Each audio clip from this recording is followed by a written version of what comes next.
Dikush mund të mendojë se shqiponjat atërojnë vetëm nga qielli, por djemtë kombëtare u përkujdesen që ajo të vinte direkt nga fusha. Myrto Uzuni flet ekskluzivisht për Telegrafin, për emocionet, gëzimin dhe krenarinë që shoqëroi çdo moment të fitores historike ndaj Serbisë, formën e tij këtë sezon në Major League Soccer me Austin, si dhe objektivat e tij me klubin.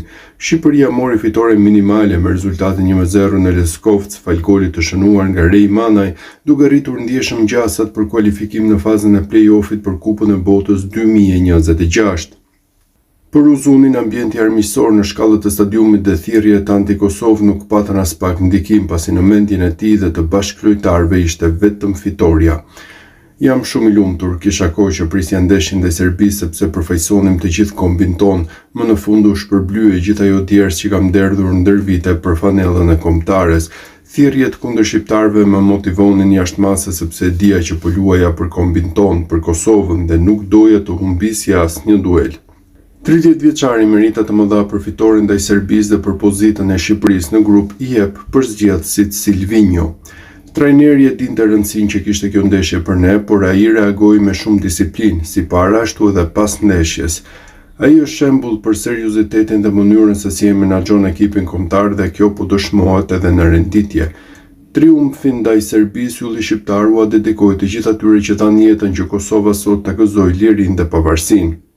Kjo fitore është për të gjithë shqiptarët pa dallim, për të gjithë ata që kanë derdhur lotë gjak për këtë kombë, për Shqipërinë e madhe.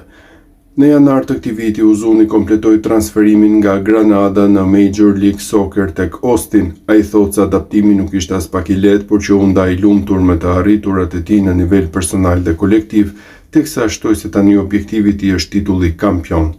Ka qenë një vit shumë i suksesshëm për Austin, edhe pse më parë klubi nuk ishte arritur asnjë finale, këtë vit shkuam deri në finalen e kupës dhe u kualifikuam në play-off. Klubi ka 6 vite që ekziston dhe vetëm një herë më parë kishte hyrë në play-off, ndaj mund të them se ishte një vit fantastik. Fillimi nuk ishte i lehtë, adaptimi ishte i vështirë sepse është një botë tjetër, një mentalitet ndryshe dhe lojtarë ndryshe, por e rëndësishme është që e mbyllëm me sukses për klubin.